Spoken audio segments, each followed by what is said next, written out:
सभापति महोदय,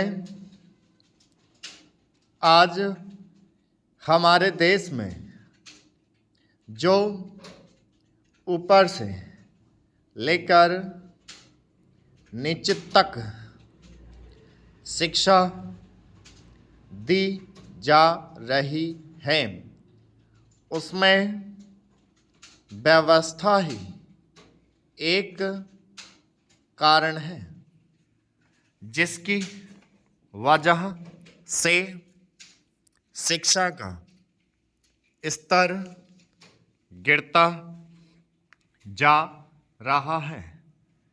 मेरा अपना विचार है कि जो शिक्षा प्रणाली है और जिस रूप में शिक्षा दी जा रही है, वही अनुशासनहीनता का भी कारण है।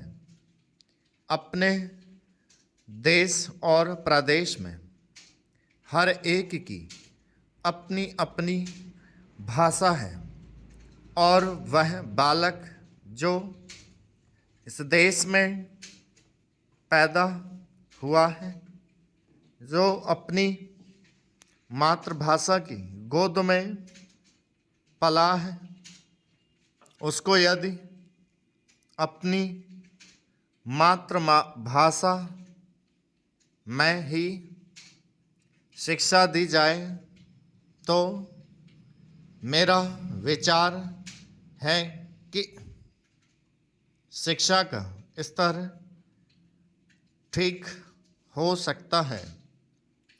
जो सबसे बड़ी भूल और कमी सरकार के द्वारा दी जाने वाली शिक्षा के संबंध में हो रही है, वह यह है कि बालक की मातृभाषा में शिक्षा ना देकर उसको उस भाषा में शिक्षा देने की व्यवस्था की गई है, जो हमारे देश या प्रदेश की भाषा कभी रही ही नहीं।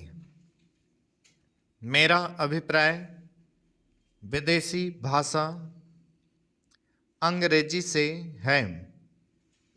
मैं यह मानकर चलता हूँ कि जब से यह भाषा इस देश में आई है, चाहे वह किसी कारण से आई हो, इसे आप भी और इस माननीय सदन के सदस्य भी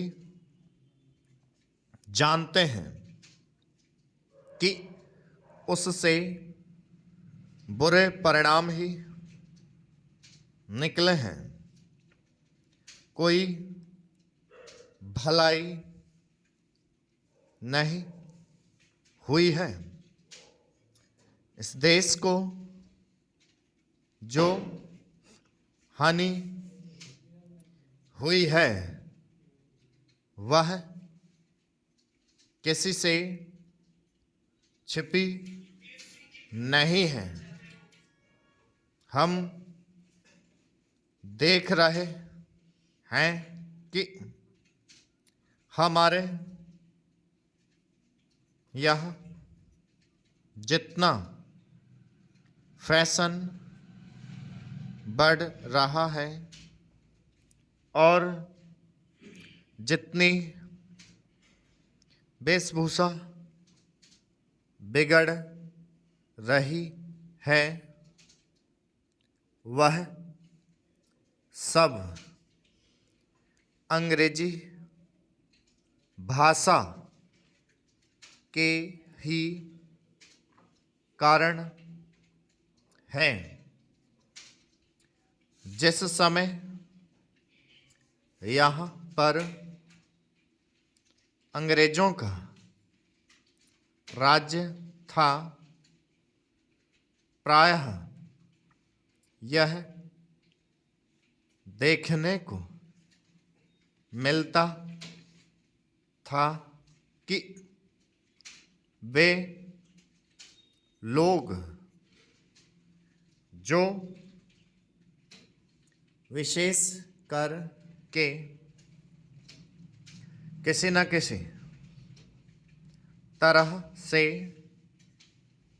सरकारी पक्ष के ही होते थे, अंग्रेजों से मिलने के लिए जाते समय अंग्रेजी वेशभूषा का ही प्रयोग करते थे।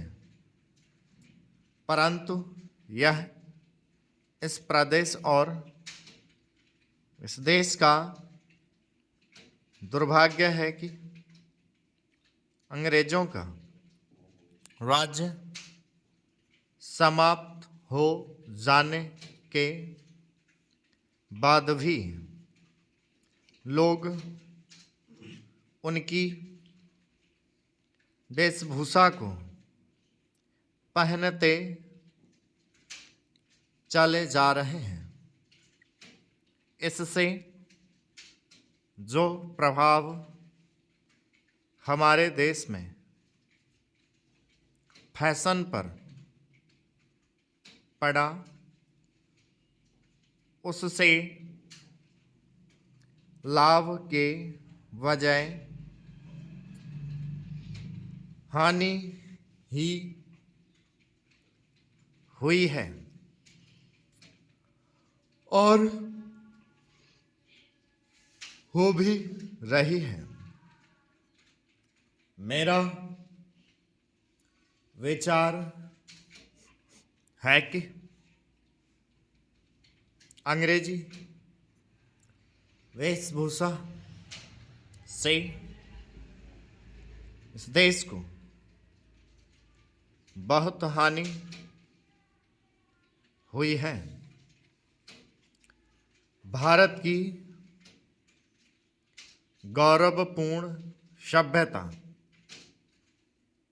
और संस्कृति के संरक्षण पर पर्याप्त ध्यान देने की आवश्यकता है। स्टॉप।